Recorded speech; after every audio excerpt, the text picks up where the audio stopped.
Good afternoon and welcome to another day of today's Tuesday lunch break with the Rabbi, as we're going to continue to explore concepts and ideas pertaining to Yom Kippur and the concept of repentance and enhancing our relationship with God. Today is Tuesday, 9/22, September 22nd, the 4th of Tishrei. There's a story that was told, it was related on BBC radio many years ago, about a fellow by the name of Beryl Baumgartner. And Beryl Gartner, I think, was the name. It was a story, many of you have heard it probably before, but it's a good story nonetheless. In 1936, there was something called the Kindertransport. That means that they would take people, children, from Poland, from Germany, places that were under Nazi regime, and they would take those children and bring them to England, where there they set up many orphanages and places for these children to grow up in a free country away from any type of environment of hatred from the Nazis. And many Jewish children were saved. Thousands of children were saved with these Kindertransports, with these transportations. That's what it means, literally children transportation that was brought from these children for many generations. And one of these children, who was an 11-year-old boy, torn away from his father or mother's home.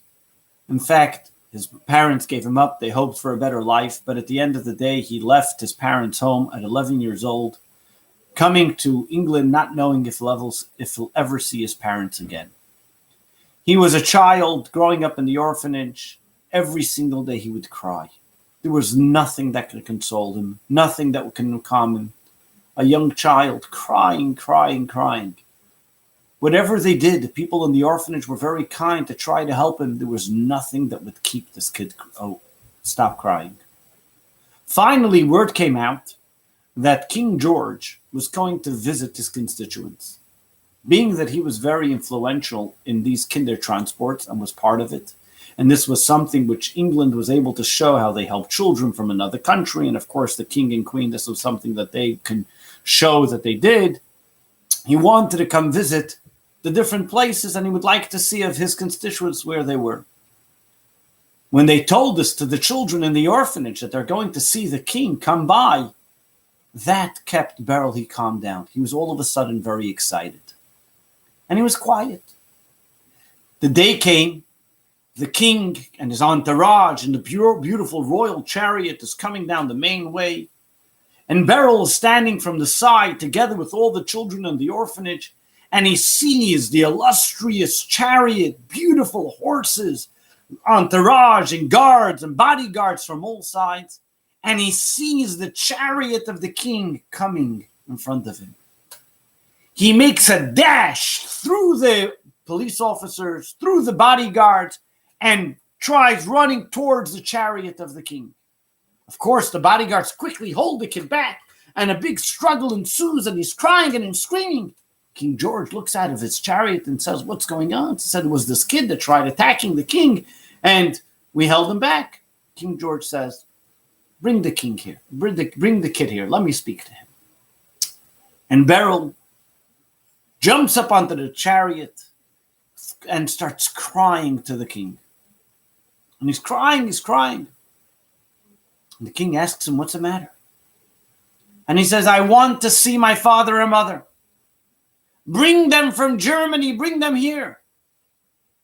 This was already 1939. The war was already with England and Germany. The king tells him it's a war. I can't get them.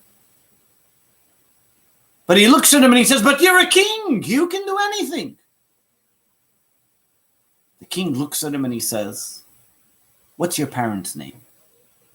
And he gives them their name, their address, the city they lived in. And he says, you know what? Let me see what I can do. Beryl gets off the chariot, goes back home, and he stopped crying in the orphanage. He had a certain solace, a certain peace, serenity came across him. He felt assured that it was going to work out. A few months later, the head of the orphanage calls Beryl in. He felt, oh boy, I'm going to get in trouble now for what I did, that I ran to the chariot of the king and everything else.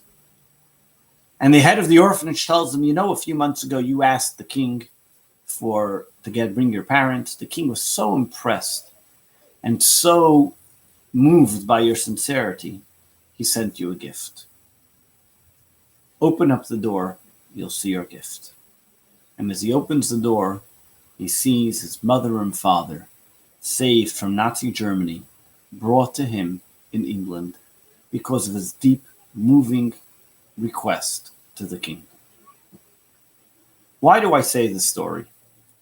I'm sure you heard me say before the parable that the first Chabad Rebbe used to give for the month of Elul, and especially these times of the 10 days of repentance. It's a time where the first Chabad Rebbe said the king is in the field. He is there to listen to our requests. We have an opportunity to become close to the king. We have an opportunity to become connected. We have an opportunity to ask the king that we can connect with our parents. What are our parents? Our parents are, as it explains in Hasidism, is the love and the fear of God. The intimate relationship that we can create with God. If we only cry enough, if we only sincerely beg, if we only feel it from the really bottom of our heart, that we really want to connect, the king can do anything. He can save our parents. He can give us that love. He can give us that fear. Because you know why? It's there. We have it. We just need to open the door and see the gift is there.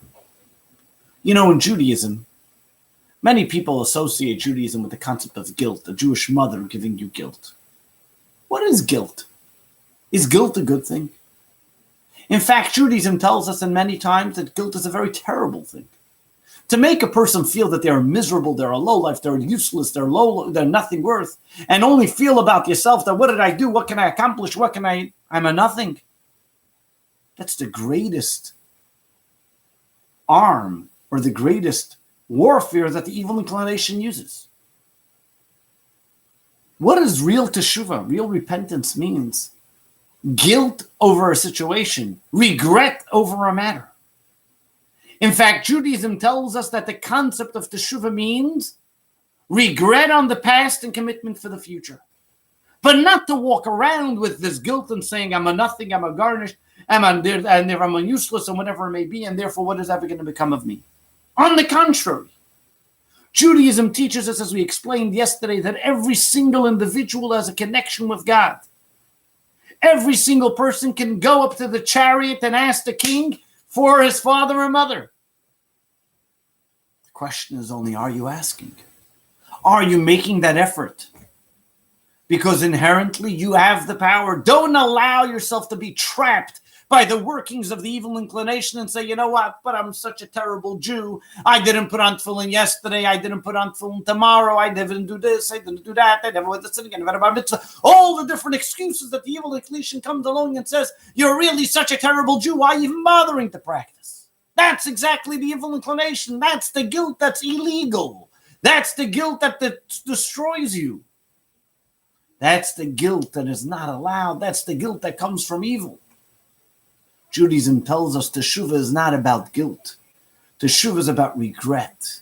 Teshuva is about commitment, recognizing that there is something that I can do about my situation. Teshuva means returning to your real essence, to your real core. Teshuva, the day of Yom Kippur, reminds us that once a year God says, come back home. This is where you really belong. My door is open for you.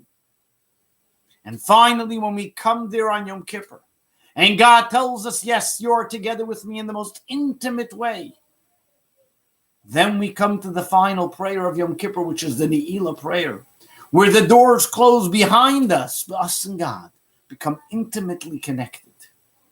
We become one as a couple, father and mother and children united. And then we are guaranteed to a year of life, peace, happiness, and prosperity.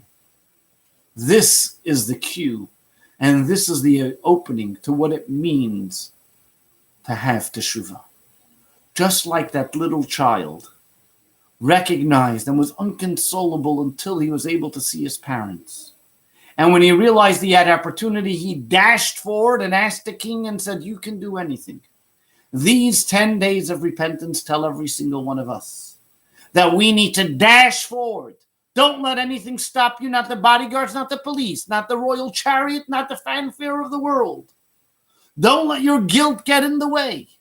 Recognize that you have an opportunity to connect and to ask the king for any wish you want. Ask, because the king can deliver anything. May God answer all our prayers, and may we ask so that God can answer our prayers, and we will see the answers happily, speedily, and healthy now. Amen. God bless you. Thank you for listening. Tomorrow at 1 p.m., we'll see you again with Lunch Break with the Rabbi. Looking forward to celebrating with you.